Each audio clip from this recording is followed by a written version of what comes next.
Okay, over the past the past 2 or 3 decades, there's been a change in the way that management operates, and for many of this is experienced through changes to working practices that I'll discuss a little bit later, but also in new forms of communication. In other words, the empty, opaque language of new managerialism. So I want to start with the bullshit. I want to start with the sense that I certainly have, that many other people perhaps have in the workplace, that we're in an early 70s B-movie called Invasion of the Body Snatchers, where people who you've known as colleagues perhaps get promoted, become senior managers, start using the phrase going forward, and we begin to enter a world of quick wins and low-hanging fruit, where people are constantly pushing at envelopes, where they're tasked to do things that have been actioned, where stakeholders are asked to come to the party, where things don't get done if there's not enough bandwidth, but where people with a can-do attitude are able to leverage their talents on the strategic staircase.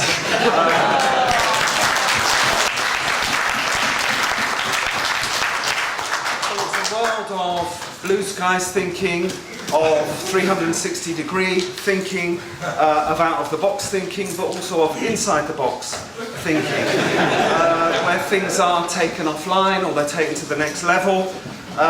Or people touch base, they circle back later, they manage expectations, they multitask, they're proactive, they give ballpark figures, they drill down to a granular level, they pre-plan from the get-go so as not to let the grass grow too long.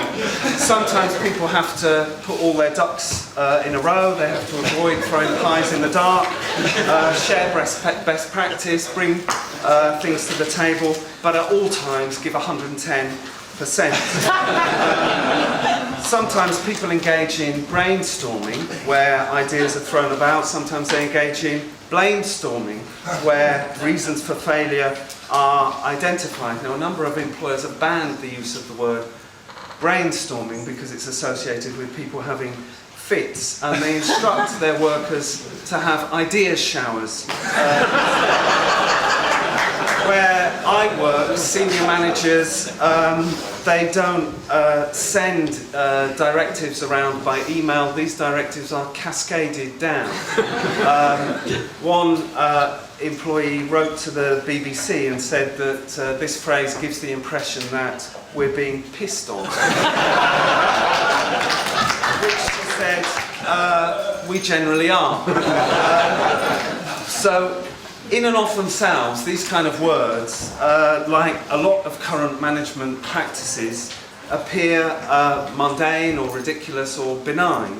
But they're really, what I want to do is to show how they're part of a wider process of making market values part of the private sector, to drive these values through every area of society. So part of what I want to argue is that laughter itself is absolutely necessary, becomes a political act in these circumstances, but that while we have to laugh at management, we have to point out how ridiculous they are. We also have to be aware that what they're engaged in is an absolutely brutal practice that is wrecking not just the workplace but people's lives and society more generally. So, in their analysis of how management circles responded to the revolt of 1968, The New Spirit of Capitalism by Boltanski and Capello, they detailed the shift from mass assembly line production, a very top-down, bureaucratic, vertical means of control, to new forms of control, horizontal forms of control based on the Toyota model. So management placed much greater emphasis on autonomy, on individual initiative, on efficiency, responsibility, communication, mobility. And the consequence of this was new mechanisms like constant quality control, line management, just-in-time production, and a process whereby workers were became involved in the process of their own exploitation. Now, I think a lot of radical critique of neoliberalism, Boltanski and Capello, Bourdieu, there are a huge range of studies on the subject that offer brilliant explanations of how these new forms of control are introduced and what they need, effectively about how new forms of domination are reproduced. But they don't always present the full picture of what neoliberalism is, and often neoliberalism itself can actually be bolstered by this partial view. If we take something like the arguments over the precariat, that actually affects a comparatively small number of workers. The really important thing about the precariousness is the way it affects the majority of workers, those in more stable jobs, by the creation of insecurity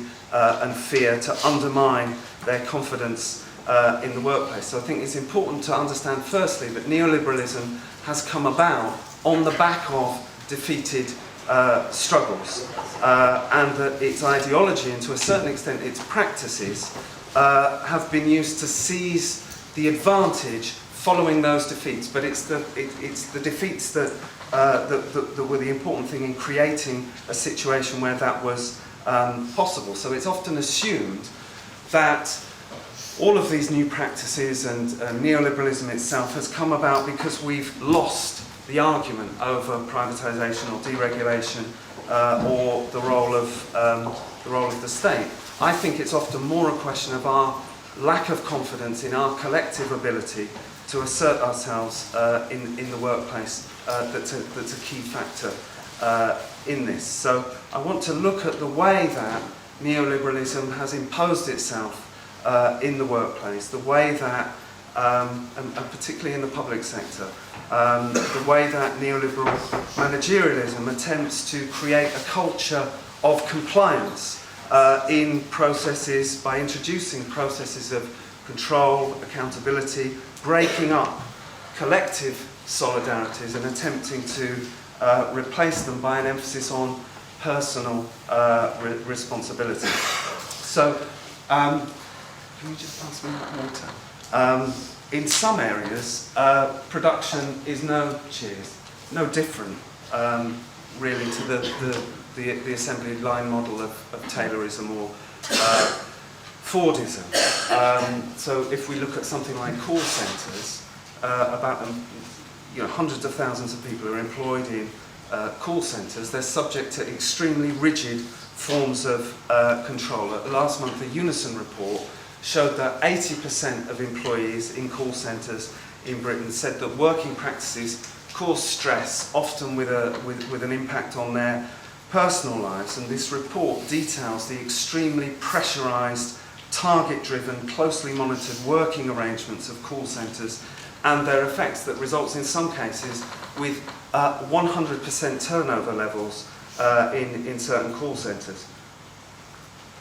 Now, the TUC also produced a report that showed how people are restricted to a certain number of seconds per call, subjected to disciplinary action if the time they're supposed to spend on a call is exceeded even by 1 second, and portrays this picture of excessive monitoring by supervisors listening into their calls, people being forced to work long shifts without adequate breaks. Over half of call centre workers have problems with their voice. 10% are diagnosed with medical conditions connected with their voice. One of the things they're encouraged to do is to drink more water, but at the same time they're then prevented from going to the toilet or forced to put their hand up in order to go to the toilet. So the TUC produced a report that's called Give Us a Loo Break, and this is a generalised practice. There's a private health firm in Australia where managers were ordering staff to fill out on forms the length of time they spent on toilet breaks in a compliance diary. threatening staff who fail to spend 92% of their time on the phone with disciplinary action and counselling.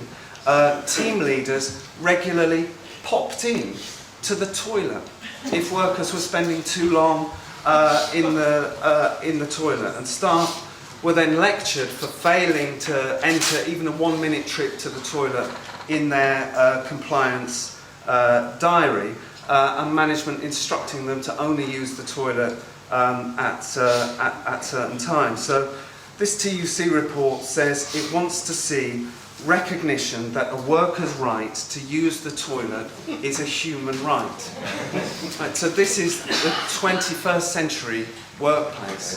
The TUC has to produce a report saying people should be allowed to go to the toilet.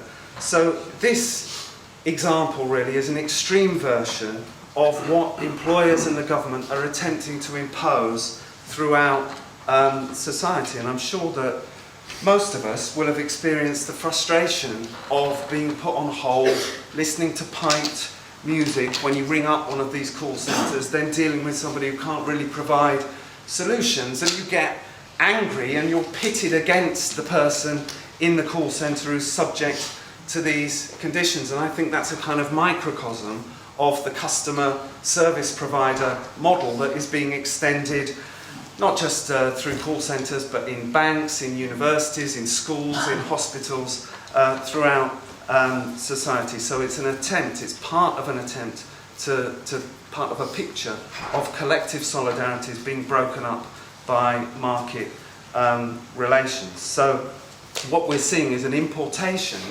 of these kind of practices into the public sector, and this creates a double-edged situation. And this is what I mean about a lot of the literature presents this as an extremely depressing picture where people are individualised, atomised, and so on. But that's very much part of it. What were considered the professions are being dismantled, and privatisation, outsourcing, and so on are real things that are happening. But that breakup of what were considered, these white-collar jobs that were considered professions, is also part of a process of proletarianisation, where possibilities for collective action are opened up. So I want to look at some of the mechanisms that have been introduced in the public sector, and some of the notions that underpin it. So what was necessary in order to introduce marketisation throughout the public sector was this breaking up of what were perceived as corporate affiliations. So in the health service or the civil service, education and so on, the sense of public service as something of benefit to the whole of society is being dismantled. First way they set about doing this was changes to management, and it's part of an attempt to separate managers. If you think about schools and so on, head teachers used to be teachers, or vice chancellors used to be lecturers. There was a report produced in the 1980s about British universities that said the vice chancellor should be considered not only as an academic leader, but also as a chief executive, whose role entails ensuring that strategic plans link academic, financial and physical aspects into one corporate process. And it explicitly said universities should reinvent themselves as enterprises. Faculties should be broken up into private sector style cost centres to be managed through the centralisation of executive control.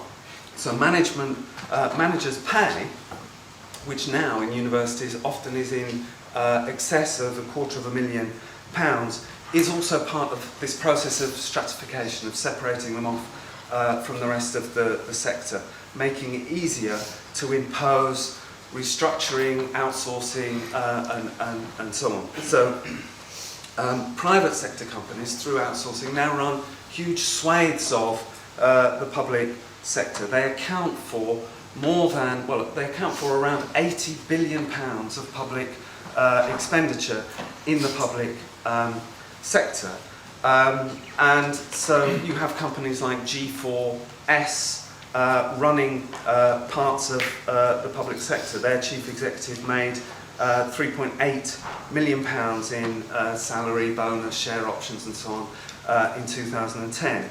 The boss of Capita, which runs, among other things, the teachers' pension scheme, makes £14,000 a week, so more in 1 week than many of the people working in the sector earn in a year. In 2010, his total pay package with bonuses and add-ons and so on was £10 million. So that's one part of the process. Then there was also a deliberate attempt to introduce management speak in the public sector. So in 1985 report, the Jarrett report on universities, explicitly recommended the introduction of the language of new managerialism into the sector.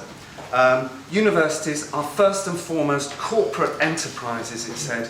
The crucial issue is how a university achieves maximum value for money. So the crucial issue is not education, it's how they achieve maximum value for money. So these are the processes that were introduced or are being introduced across the public sector, and so it's about the introduction of rigged markets and subjecting employees to very close control and direction. So in universities, for example, there's an increasingly elaborate market for student places that's being constructed. In the civil service, in the 1980s and the 1990s, individual departments there were established as cost centres. Performance targets were set for people working in the sector. Those who conformed were rewarded with the equivalent of the kind of Employee of the Month award that you get in McDonald's. The same thing happens in education as well. You get Teacher of the Year awards that students can nominate staff for.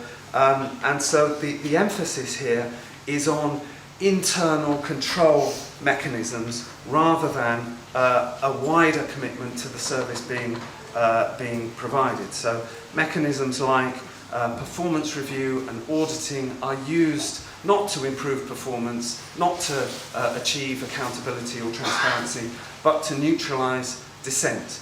The constant reference to the downward pressure on costs, the sense that the service itself is under threat if we don't conform to these new measures, also exerts a pressure on people not to rebel. I'm sure most of us working in the public sector could give examples of how what we're doing, the service that's being provided, for want of a better phrase, has been diminished by changes to working practices over the past few years. But at the same time, there's never been more pressure to say how good the service is being provided. So there's a kind of relationship between, the worse it gets, the more we have to say it's getting better, because everybody is in the pursuit of excellence and nobody wants to let the side down. So those who expose the reality of what's happening are subject to disciplinary measures and in some cases sacked. So the pressure to comply there's a constant pressure to comply with the myth that really everything is okay. So those who reveal the truth of what they're doing are isolated, put under pressure, and so on. And auditing, branding, marketing, the internal marketing and external marketing of these jobs exist partly to obscure the reality of what's happening. So a fantasy notion of what's happening is created, and then mechanisms established to ensure conformity to this fantasy. So these apparently benign measures that are supposedly about transparency and accountability and all the incredibly benign things that nobody would disagree with, wanting to be more transparent and so on. These mechanisms are actually part of a coercive process, part of a brutal process of control, scrutiny, surveillance, and so on. So though these procedures are intended to be stressful, this is why Ofsteding a school, an Ofsted inspection, that's why they're prepared to spend £20,000 on something that most staff would agree has no benefit to the school itself, because it's not about the benefit to the school, it's about the fight for control in the workplace. Absolutely the same in higher education. One inspector of universities admitted that performance indicators only have a shelf life of about 2 years, because after that time people get wise to them.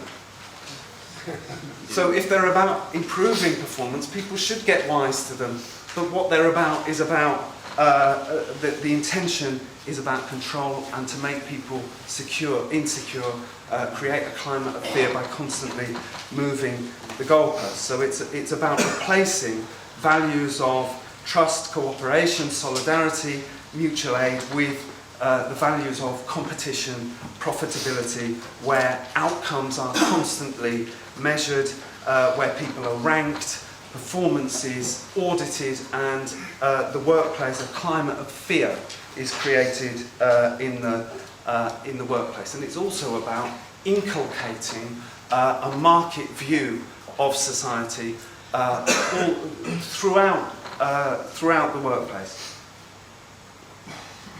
So if we take the example of schools, I took my daughter to the induction day at her school. The first day of school, the inevitable PowerPoint presentation, and the figure 79% comes up on the screen. And these 11-year-old kids are told 79%. That's the percentage of children at this school who got 5 A to C's. The kids didn't even know what 5 A to C's. How many of you will get 5 A to C's in 5 years' time? And they're sitting there thinking, I don't really know what it means. And then they're told that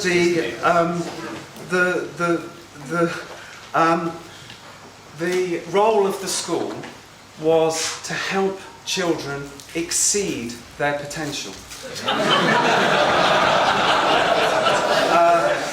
Talked about next year we hope that we'll break through the 90% barrier. And presumably if children are going to exceed their potential, soon they would break through the 100%. And it created an environment in the school where both numeracy and literacy mean absolutely nothing. But children every term go to a target review day, where they're set targets and these are put in a grid, and then at the next target review day they tick off whether their targets have been reached. So it's about inculcating these values. It's not at all about the targets themselves. Serco, the private company, took over the education service in Bradford in 2001, missed all its targets. They then persuaded the council to change retrospectively the targets, which they retrospectively met, and were awarded a £5 million bonus for meeting the targets. In the same way that the Inspector of Prisons said, in the prison service, private companies face fines if drugs are found in prisons. So the way they deal with this is they don't look for drugs. So, underpinning all this are two notions really that have absolutely no basis in reality. The first is the assumption, never explicitly acknowledged, but that underpins much of this neoliberal outlook, is that individuals predate society. That there's something about individuals and competition that is innate, that's part of human nature, that is obviously completely false. Marx talks in the Grundrisse about humans being, in the most literal sense, political animals, not merely gregarious, but animals which can individuate themselves only in the midst of society. Production by an isolated individual outside society is as much of an absurdity as is the development of language without individuals living together and talking to each other. Engels talks about labour being the prime condition for all human existence, and this to such an extent that in a sense we have to say that labour created man himself. So work is a collective process, it's a social process, it's fundamental to our existence. Under capitalism, the pressure has always been to dehumanise and to atomise those who make up the workforce. It was brilliantly expressed, famously expressed by Henry Ford, who said, how come every time I ask for a pair of hands, I get a human being? So today there's a widespread notion that neoliberalism has triumphed because it's achieved consent. But I think rather than consent, we should talk about compliance. And this, as I say, is a double-edged thing. Many people keep going because they retain the utopian idea that educators can educate, social workers and nurses can care, public sector workers can act in the service of wider society. And it's partly this hope that explains the resilience and the silent resistance that means while there are absences, breakdowns, suicides, all the reports show increase in depression, increase in stress, and so on. In some ways, it's remarkable that there are not more instances of this. So it's in some ways, people react like in Invasion of the Body Snatchers, where if you survival depends on acting like a pod creature. So you show no emotion. There's a brilliant book by a French sociologist, Vincent de Goljac, who identifies the various coping mechanisms that people adopt to deal with total quality management. They adopt an official self and a private self. So the former goes along with and even enthusiastically embraces all these inane procedures and practices, while the private self expresses resentment at their stupidity in private. So this is something fundamental. What's happening is something fundamental to really an age-old battle for control in the workplace. It's what Harold Braverman talks about being distinctive about labour power as opposed to machinery is its intelligent and purposeful character that gives it infinite adaptability. So the capitalist takes up every means possible to increase the output of the labour power that they've purchased. But in buying something that can do so much, he says, he's also purchasing an undefined quality and quantity. What he buys has infinite potential, but its realisation is limited by various factors: the subjective state of workers, their previous history, the general conditions they work under, the particular setting of the enterprise, including the organisation of the process and the forms of supervision over it. So in order to realise the potential of the labour power that's being bought, the capitalist has to ensure that control of the labour process passes from the hands of the worker into the hands of the capitalist.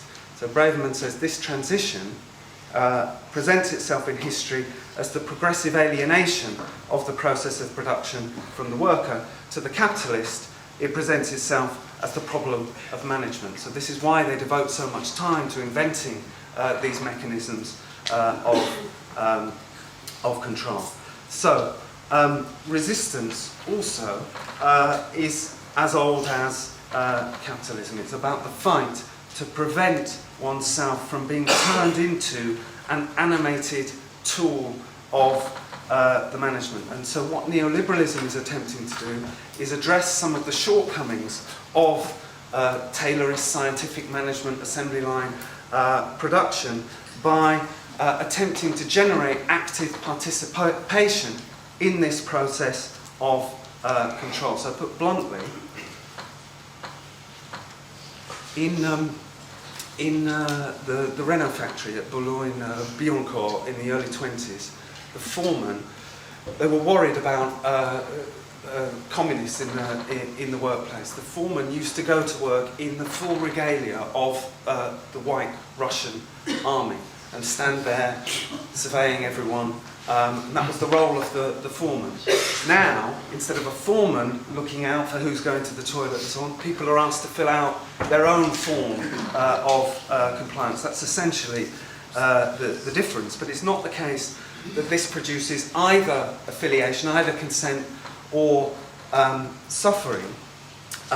Even apparent affiliation can be part of a coping mechanism. What one study talks about as playing a game that doesn't let management see that I'm playing a game.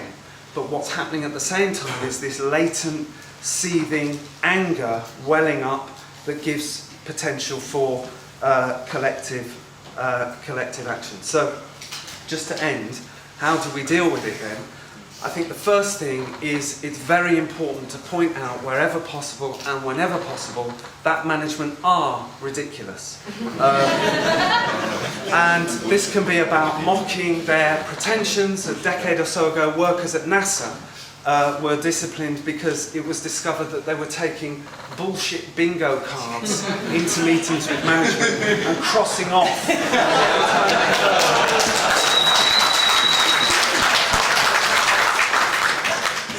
These are political acts that we need to engage in as well. But it's also about the emperor's new clothes. At my workplace, management announced a plan to cut the workforce by 10%. They called it an academic and financial sustainability plan. And we went into a meeting with the principal who explained that this academic and financial sustainability plan was for the good of the university and so on, and that's why they're engaging in this consultation. And at that point, somebody just said, "But it's not a consultation!" And the whole room was transformed from atomised individuals into people who felt that they had a collective sense of power and anger against the really isolated individual who was the one making the redundancies. So I think that's an important thing to stress as well, that we speak for the majority. There's a basic truth that people are aware of, that it's harder to provide education or social services or healthcare or decent transport, and that the people who work in these areas know it, and that makes the separation that often exists between economics and politics, or nitty-gritty disputes and wider political questions, easier to break down. So the majority can also be won to effective action, and this is how we defend not just our working conditions, but also all the things that we need in society. So it makes it possible to achieve solidarity because everyone has an interest in defending the things that society needs. And it's also a question about control and democracy. It's this battle for control that defines workplace struggle, and every conflict raises the question of democracy at work. And fundamentally, what it means, it's not about the neoliberal form of management or the Taylorist form of management. Underneath it is the basic reality that what we need within society cannot be provided within a framework driven by competitive accumulation. So part of what socialists need to do in the workplace is provide tools to generate a sense of our collective power, and once that collective power begins to be asserted, that's what opens up the possibility of a world free from bullshit and all the destruction that it creates.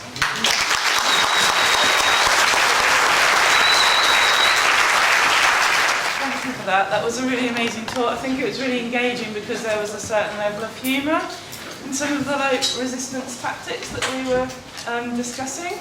One of the things that I've started to do recently, which I've started to think of as a bit of a political act, and fortunately I've never had to work in a call centre, maybe there are people who are here who have worked in call centres, but one of the things I've realised is as I'm ringing people to do things like pay bills and all the rest of it, it's a kind of direct line to another human being, and I've used that opportunity to discuss with them some of the conditions that they find themselves working in, and to draw attention to the oppressive system that they're sort of trapped within.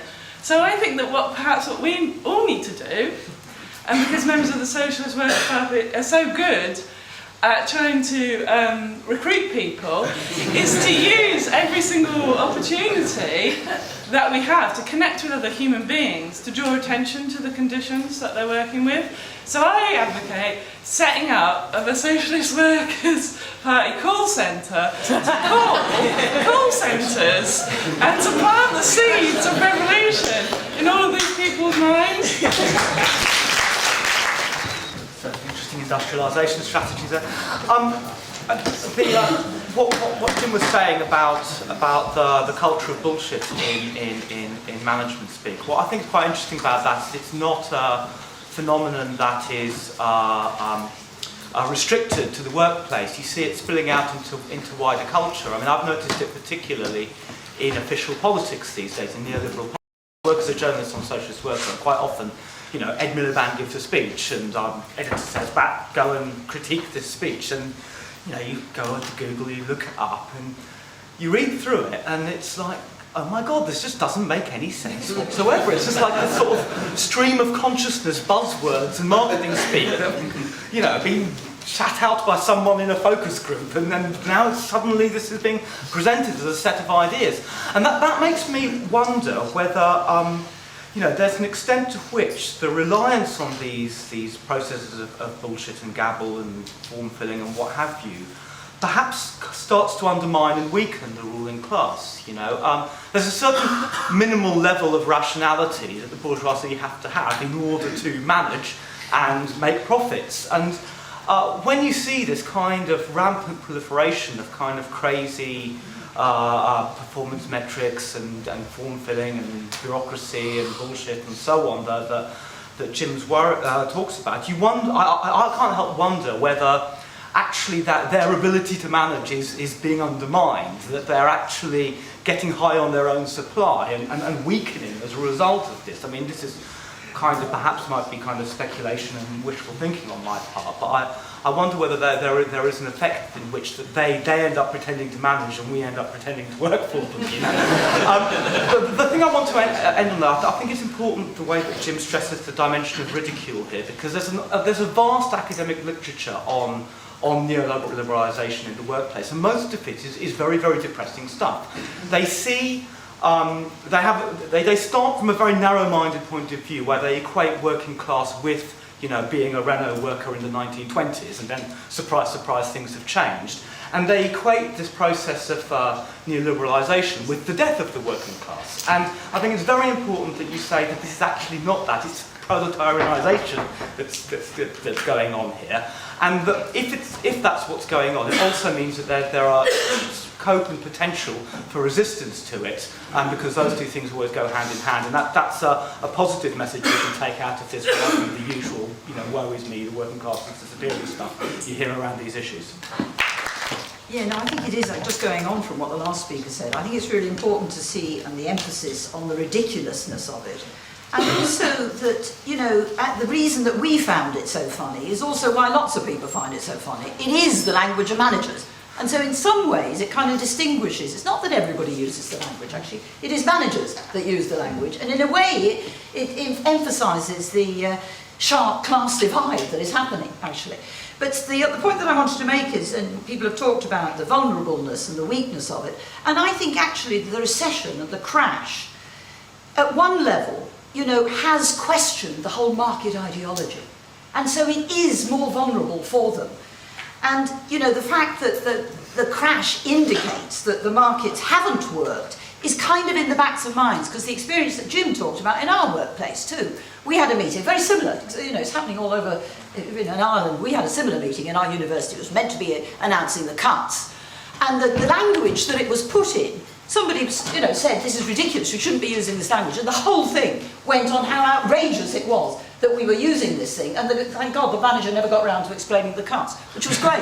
So you can actually, and I think the confidence that Jim talked about is really important. I just want to give one example too of how you can challenge it and how the expectations that it creates falls, you know, is never met. The idea of human capital theory. Human capital theory is a huge thing at the moment, in universities particularly, because the argument goes that individuals, if you invest in your education and your training, you will do better, you will earn more. it dates from the 1950s. Actually, the word human capital in the 1950s in the Chicago School of Economics was considered so debasing that nobody actually used it. It's only now that it's actually used. But the idea is you invest all this, you pay your fees for college and so on and so forth. But the idea is you're going to be earning more. Number one, you're not earning more. Number two, you're actually de-skilled. And number three, more likely, you're going to be unemployed.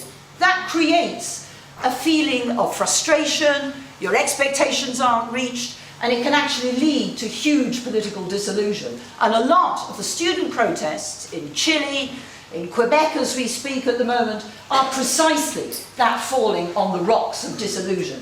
So it opens up huge spaces, and the most important thing is we can raise it in the unions, we can raise it as political issues in the unions, alongside the fight on the cutbacks. If you call a meeting at a college about the neoliberal university or the marketization, you get the biggest union meeting. And to actually call it as the union is really important, because our trade union leaders are using this language too. And so it kind of exposes them as well. So there's lots of things to do, and we can do it. Just picking up on that about language, I mean, we have to be absolutely honest and, call things as they are. And if any of our colleagues, trade union stewards or anybody, tries to use management speak, I think we should challenge them. I mean, I really wind management up when they talk about our social work officers. I'm a steward in Kirklees Unison, representing social workers, because I call the officers call centres now, because that's what they've become with the separate booths, etc. But the other thing that's happening is agile working. And I think that's something we should be absolutely opposed to. If you go to work to do a job for a wage, they should provide you with the means to do the job, not your own home. That's outrageous. Home and work should be completely separated, and you should insist that you have a workstation and a place to work. I mean, one little thing, there's little subversive things you can do. I mean, I encourage people to personalise the basis. So, for example, we've got a brilliant Unison member in one team whose desk is a shrine to Elvis. Everyone to their own. But, nobody dare go and sit at her desk. I mean, the other thing, of course, is having workstation assessments, and it's amazing how many people have bad backs. And you've got to have your own chairs, and we should absolutely insist on that. And the anger that the speaker spoke about is there. People are getting really, really angry, and now is the time to be recruiting new stewards. We're finding it easier now than we have for years to recruit stewards. And that way you're keeping your ear to the ground. So when things happen, you're picking it up. So for example, in our telephone team, they introduced a traffic light system, to time the calls. Bearing in mind, you're talking to very vulnerable people, very distressed relatives. It's out of order to try and restrict telephone calls. So we absolutely knocked that on the head and said we weren't having it. It's managers now, they are recruiting bullies. They're not recruiting practitioners. It's a huge problem in social work because you've got idiots trying to manage you. They haven't a clue. I mean, in my own section, somebody failed to get the manager, brilliant practitioner, knew the job inside out, and she failed at the interview. It was appalling. They temporarily imposed somebody who took VER, higher up manager, and the team was so pissed off they put a joint grievance in, and they've not renewed that contract. And we've got to keep fighting we can't give up for a minute. Management are stupid. They're giving themselves wage hikes whilst they're trying to keep other wages down, and we've got to just make life difficult for them. So I mean, we've got a 10-point demand for social work in Kirklees, and we're in the middle of an indicative ballot on that. But I mean, when we're going into meetings with management, we should constantly make life difficult for them, challenge them. We're cleverer than them. It's not hard to do. So keep fighting. I worked in a call centre a few years ago, and what's that saying?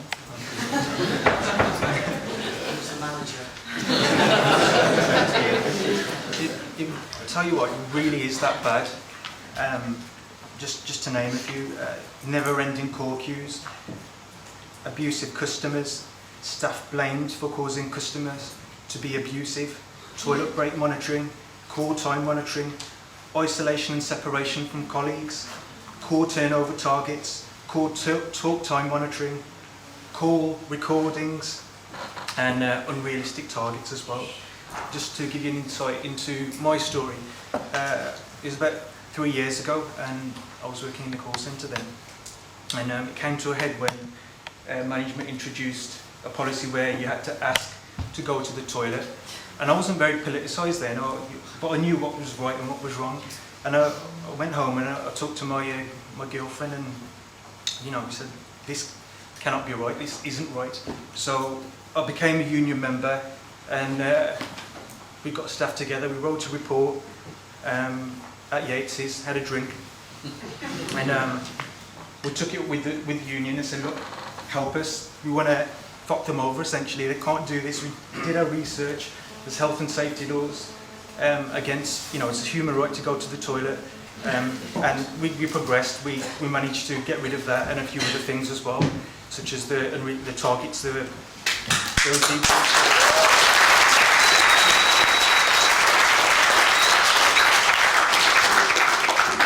But I tell you what, more than anything, what's powerful, what they have got, they're hell-bent and unified and organised, just what we should be in the workplace, because they not only have the power of structure and systems, they have the power of the machines that they use as well. So they've got computers, devices to record every call and to monitor the talk time, all those things, as well as their own subjective insight in perception of how you conduct your work, and that's very powerful. So, as a solution, I think in call centres or any place of work, because there's now more and more emphasis on machines to record output and the work itself, is to challenge the introduction of these systems, devices, because if you can then become organised or encourage your colleagues to become knowledgeable about workplace law, they can then challenge management direct, who quite often don't know what the laws are anyway. When you challenge them, they shit themselves. They go, oh, hang on, let me check this, and then 15 minutes later they've spoken to somebody higher up and they don't know what to do either. And then what ended up happening where I worked, is there was a culture of fear from the manager's side. My colleagues became organised, we became organised, and things improved as a result. But there is an absolute culture of fear in call centres because of the excessive monitoring. And I think something, from our point of view, we have to challenge that and become knowledgeable about the systems, and challenging the management based upon what we learn about, say, health and safety law. And we shouldn't give up, we should keep challenging, because they're, at the end of the day, they are really challenging. Like I said, they are really stupid and thick people.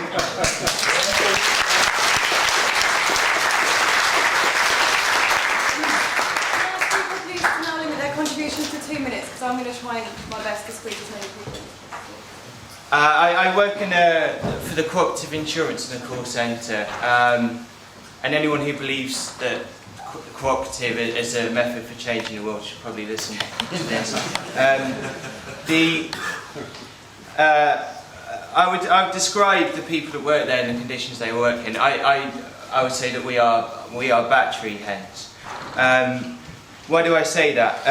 Because, like other people have mentioned, the targets are fucking impossible, to be honest with you. So you've got the targets for the length of call, the targets for selling, targets for the amount of time you go to the toilet. Actually, you have to type in the code every time you want to go to the toilet, so you don't get any more calls, which in itself is annoying. I once went for quite a long toilet break. Got back after 15 minutes. My manager said, "Well, why have you been in the AUX code for toilet for 15 minutes?" I said, "Well, that's how long it took." I said, I don't want to know that. Well, I said, well, you did ask. So it's about being a bit bullshit about encouraging others. But the thing that concerns me most about call centres is probably, I think the use of technology over the past 20 years in all kinds of work has sped up the process of alienation and of that kind of thing. And I think in terms of the technology of the workplace, specifically call centres but other places, is all about trying to get every sinew of kind of wit and mental energy out of you as possible, and you're absolutely fucking drained afterwards. And you can't sleep because you've just been sitting there all day, but your mind's wiped out. Very briefly, one of the most disturbing aspects of this is something called whooshing or call centre ear, which is basically you get bang after the call goes, the next call comes through. Your mind actually does this whooshing noise. I don't know if you've experienced it, but it's your mind's way of dealing with the stress of the situation. And then people start hearing it when they're outside of work.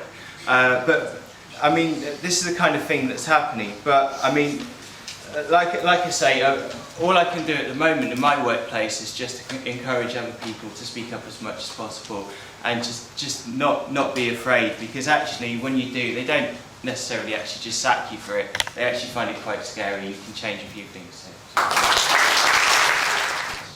Yes, comrades.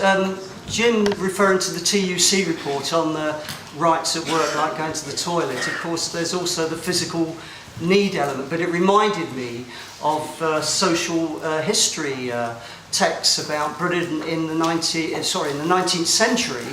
When you look at the 1850s, and it's a return to the 1850s, because you can look at the history of the Lancashire cotton mills, for example, and you see notices where to go to the excuse me without permission, you would get fined a farthing. That's the 1850s and recorded in the accounts of the time. But I want to say a little bit more about the issues of teamwork, participation, mutuality and democracy at work, because I think it's worthwhile teasing out how, as other comrades have spoken about, how resistance can develop and should develop. It goes without saying, as Jim said, that work is a social process. Cooperation in the workplace is absolutely necessary, even in the call centres, whether it's about organising shifts, whether it's about how you upskill one another and support one another in your group. Now, you may not be called a team, but cooperation is absolutely vital. And that can lead to participation, as Jim was suggesting in recent times, in processes of control. You do the boss's jobs for them. And I want to very quickly talk specifically about schools and colleges and education, because there's a history in and around the SWP around this. You know, at the end of the 60s, early 70s, in schools, in the National Union of Teachers, in the rank and file teacher group, we developed a theory, an approach called democracy at school, democracy at work. And because of the nature of the schooling process, it was about the development of cooperative teamwork. But actually, it didn't actually separate out the managerial processes from the cooperative processes of teaching and learning for teachers and students. And actually, even managers are involved in, you know, as comrades have said, you know, in earlier periods, some managers are involved in those work processes as well.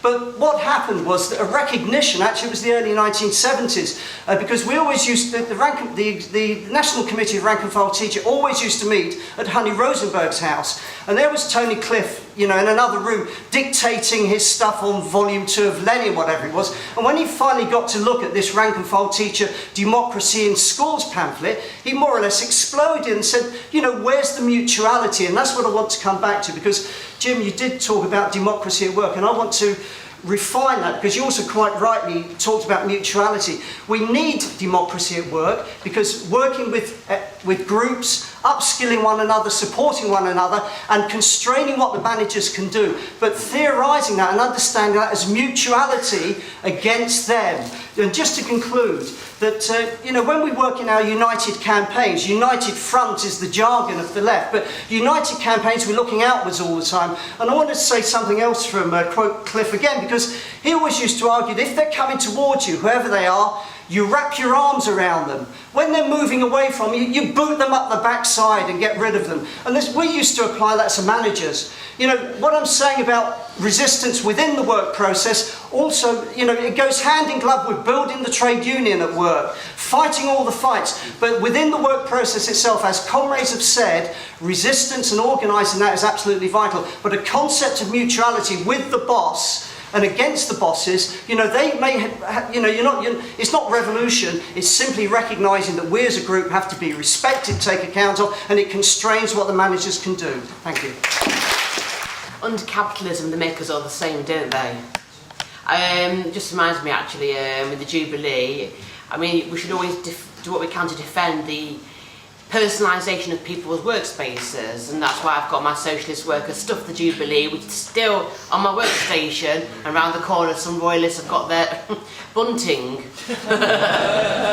And it's still there, and so is mine as well. What I wanted to talk about, because I think the aspect of neoliberalism, which is this euphemistic management speak, you know, they're trying to make it, because neoliberalism is about increasing the rate of exploitation. But they're also, I think management speak language is something a bit more than that. They're trying to make it sound nicer to us, or trying to be confused so we don't know what it means. And I've got a theory, might be wrong, but I'm going to advance it anyway. In the 1930s, 40s and 50s, I think Britain was a more, at least more overtly authoritarian society. You had corporal punishment in schools, women and black people had to know their place, being gay was, you know, being gay was a criminal act. Homosexuality wasn't decriminalised till 1967.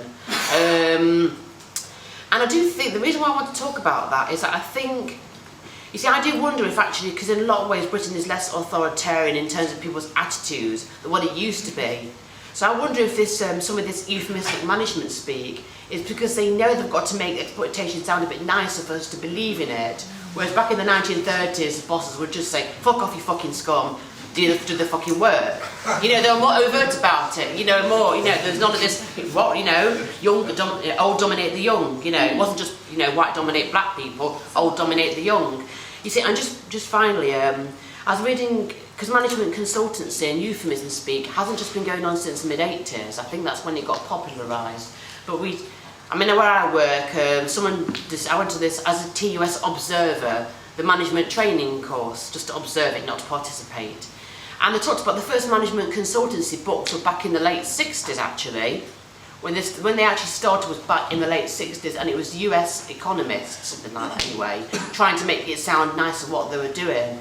And I'm just wondering if there can be how we can just have a quick look at that, and you know, if one of the speakers wants to come back on that, because I think it started off earlier than the mid 80s. Thank you.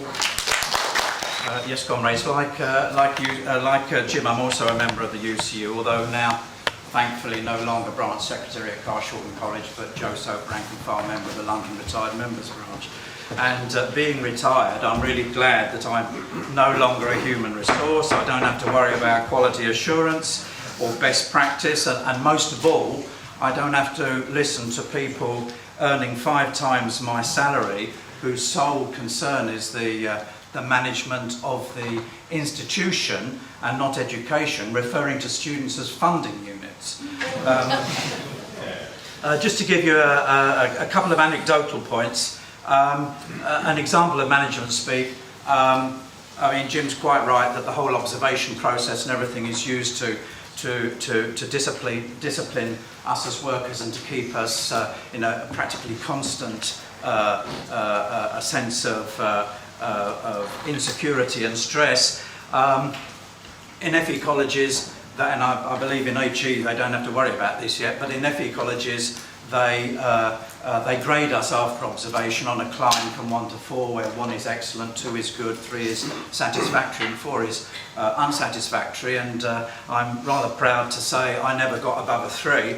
But after quite a while of getting 3s, I had to go and see the SDO, which is the Staff Development Officer, and the first thing I said before I sat down was, as I've been graded satisfactory several times in a row, I don't really understand what I'm doing here.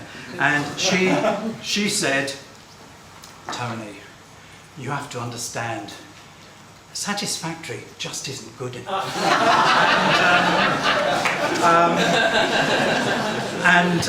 There is this, you know, this new management speak where satisfactory isn't good enough.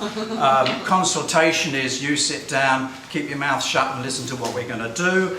And as I'm being asked to wind up, I'd just like to say finally that Carshalton College has gone into a federation with Kingston, and this is happening a lot in FE. Yeah, I'm shutting up in. Oh, well, some up. I'm sorry. Either way. I thought. Yes.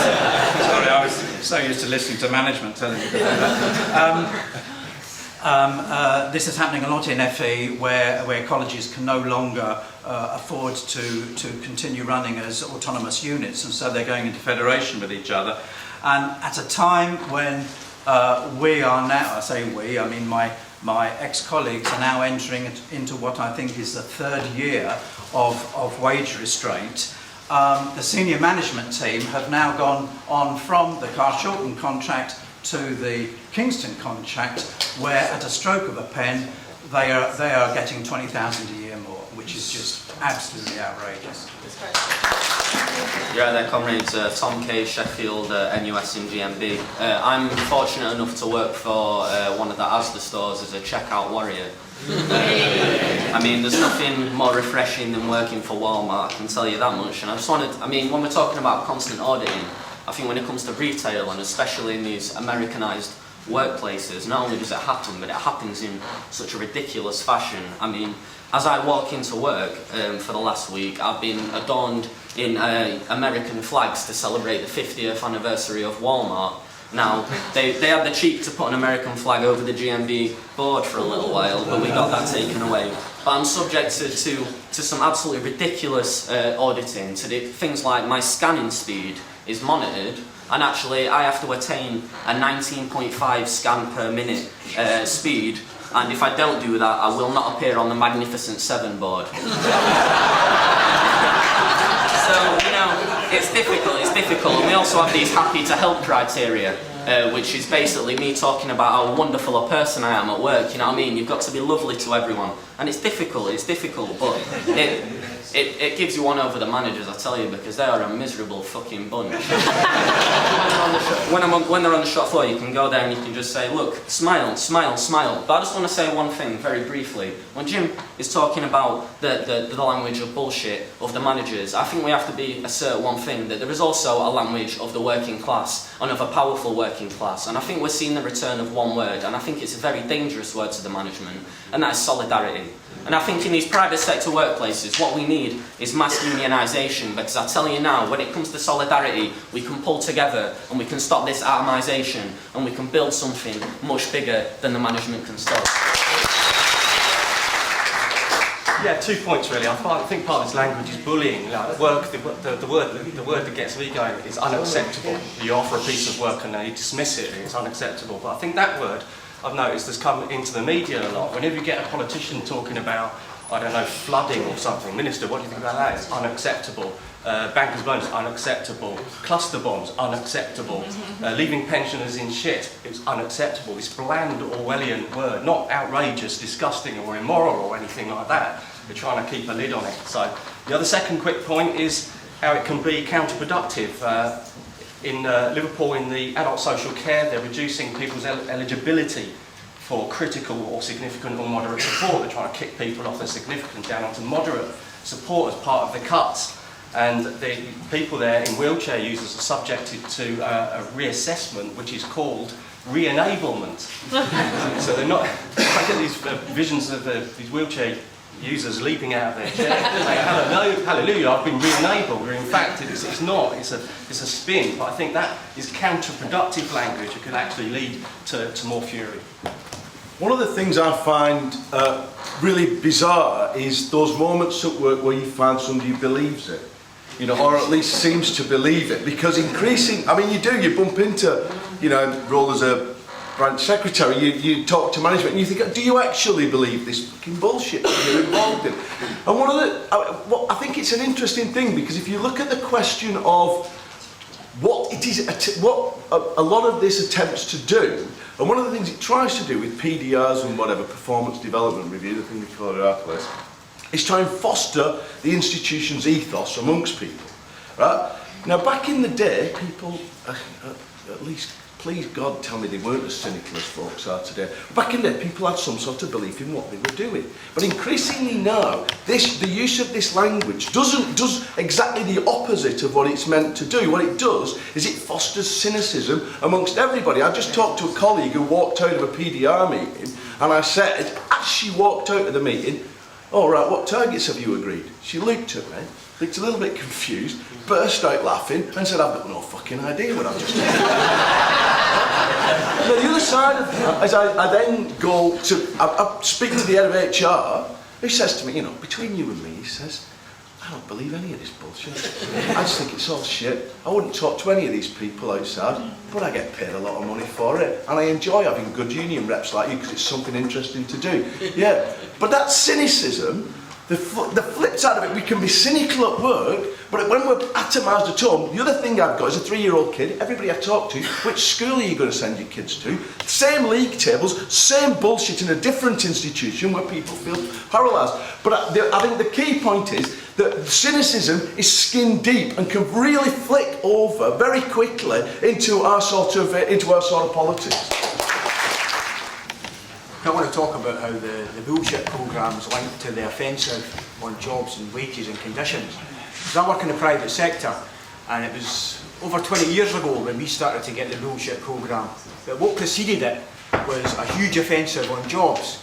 We had 4 factories, 9,000 workers, and they went through systematically decimating that, right? Our plant was the only one that fought it, and the only one still left.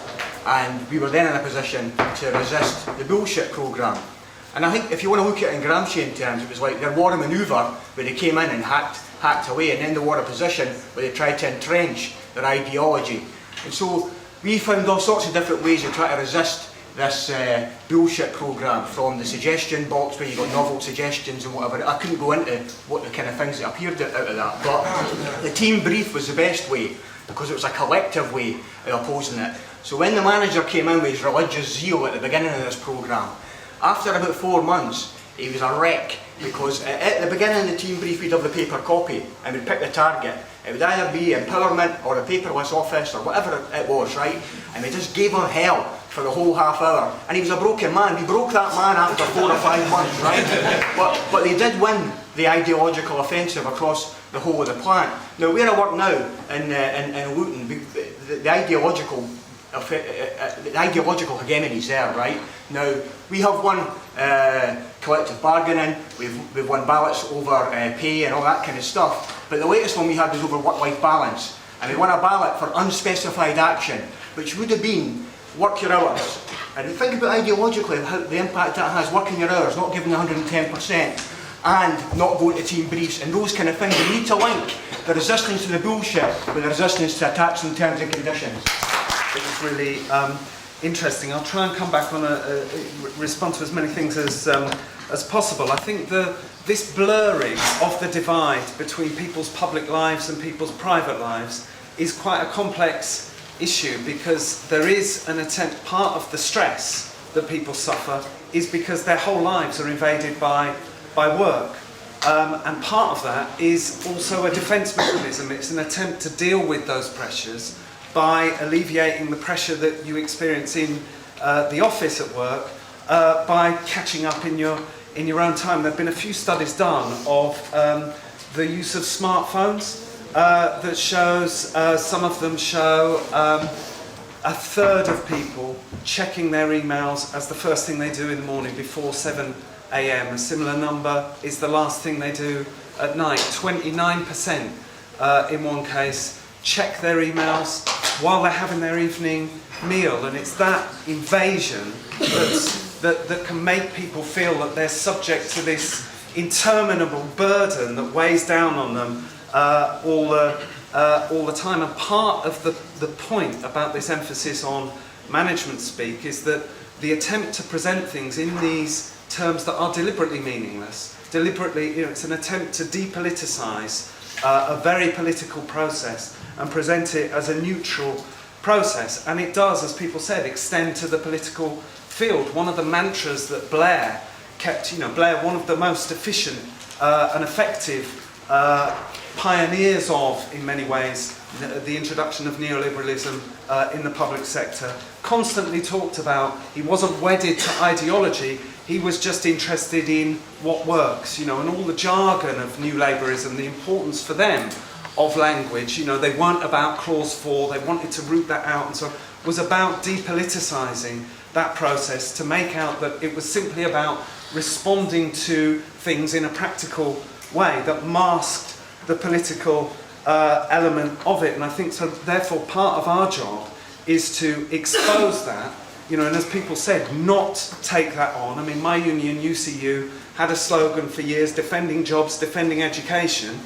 Now that has been replaced by one of these slogans of just this kind of vacuous, aspirational bullshit, which says, go further, reach higher.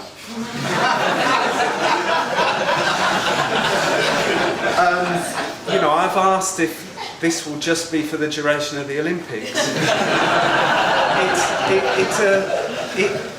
I think it's also, we can look at Miliband and the kind of inane, you know, vacuousness of a lot of his statements are also extremely political. And I think I just want to underline this because there was a CBI report a few years ago which said the financial crisis has accelerated 3 other existing drivers of change or has changed their character. Public trust in business and markets, already in decline, is now at a low ebb. The profit motive is distrusted, and the onus is now on businesses to demonstrate their ethical credentials. There is greater scepticism about the Anglo-Saxon model of capitalism and its ability to deliver desirable and efficient outcomes. And one of the things they predict is greater political activism. But their solution to the crisis of neoliberalism is more neoliberalism. So the report stresses the need for greater flexibility. It says this may even result in a new employment model. For some sectors, for example manufacturing, annualised hours contracts will become standard. In retail, zero-based hours, essentially call-up contracts with individuals, will be used more extensively to manage peaks and troughs in workload and so on. So their response to their crisis is to continue going on the offensive, and it's that gap between the reality that people experience and their anger and what the employers are trying to do that we need to drive a wedge into. And I think, as people said, that demands quite a detailed political response. You know, it's about showing why, for example, when we fight over pensions, students have an interest in doing that. It's not just a call based on some kind of loyalty or duty. It has to be explained in detail why these people who are paying now £9,000 a year, who will be, you know, as part of an attempt to develop a consumerist culture and drive a wedge between them and, you know, there was a colleague who wrote to a student and said, "You've missed 3 classes, we're a bit concerned." He wrote back and said, "I don't expect this kind of attitude from my suppliers, I'm paying for a service." That's a real thing that's happening, and to respond to it, it's not enough simply to say, you know, to sloganise. We have to explain it in a very detailed way. And I just want to end really with a couple of examples of, I mentioned Invasion of the Body Snatchers. I think the other metaphor that fits very well what's happening at the moment is the Emperor's new clothes. I think one of the most magnificent things I've seen ever on television was Ceausescu standing in front of that crowd in Romania, people who've the whole of their lives they've been subject to domination by him. One person starts booing and then the whole crowd starts booing, and I think that Emperor's new clothes thing is very much what we're the situation we're living in today. I just want to give 2 examples. I mentioned earlier the school that my children go to. Now you could take from that what's happening is that everybody's being formatted, everybody's being inculcated with a market vision, and there's nothing we can do. At that school, you know, at this school they have posters up around everywhere with quotes from students. Their slogan, motto, mission statement, whatever, is enjoy and excel. So you've got this thing, all these quotes from students where they've put in this phrase, enjoying it. I like school because I can enjoy and excel at maths. Or, you know, it's like a combination of Fordism and Maoism. So you can look at that and think, Christ, that's depressing. The whole of year 11 walked out of school on one of the day X's in 2010. One of the teachers was disciplined for allegedly supporting the students. The students responded by setting up a Facebook page that said, "Save Miss X from the capitalist suspension." So there, you know, the point I've been trying to make about the seething resentment, it takes people, once people act, once people have a sense that we have collective power. The two last examples are from my own workplace. The management put out this academic and financial sustainability plan. We took strike action, we planned further days of strike action, we engaged in this argument with management. They responded by saying the person responsible for looking after students among senior, looking after in inverted commas, among the senior management said, we're gratified to see that most students understand that having fewer staff need not be a detriment to their education, and that under our academic and financial sustainability plan, greater access to wireless facilities, and you know, in other words, a whole lot of bullshit. The students responded by a group of PhD students, wrote to them and said, by the opaque and mendacious nature of your language, we can see that those with the real interests of our tuition at heart are not senior managers, but the lecturers who will be taking strike action, and we plan to join them. Now, what happened among the staff was that we used to have weekly drop-in sessions for people to come and talk about their individual casework, and people who deal with this can know that can often be, you know, a very long process where you're talking about the terrible conditions that people are facing and the kind of personal stress it produces. What happened once we took action is that people came.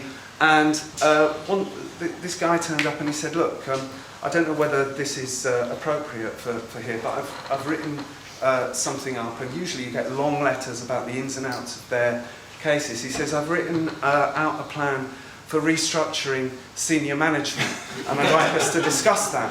And so we had a discussion about doing that. So it's the point really, just to sum up, is that yes, we all suffer these conditions. The effect is double-edged, it can go in different directions, but there is a seething well of anger building up constantly in every workplace, and it's about putting our heads above the parapet and saying, they're ridiculous, we're stronger than you, we know how to run these workplaces better, and we're going to take action and offer a way out of the burden that's on people's shoulders and the possibility of a different kind of work and a different kind of society.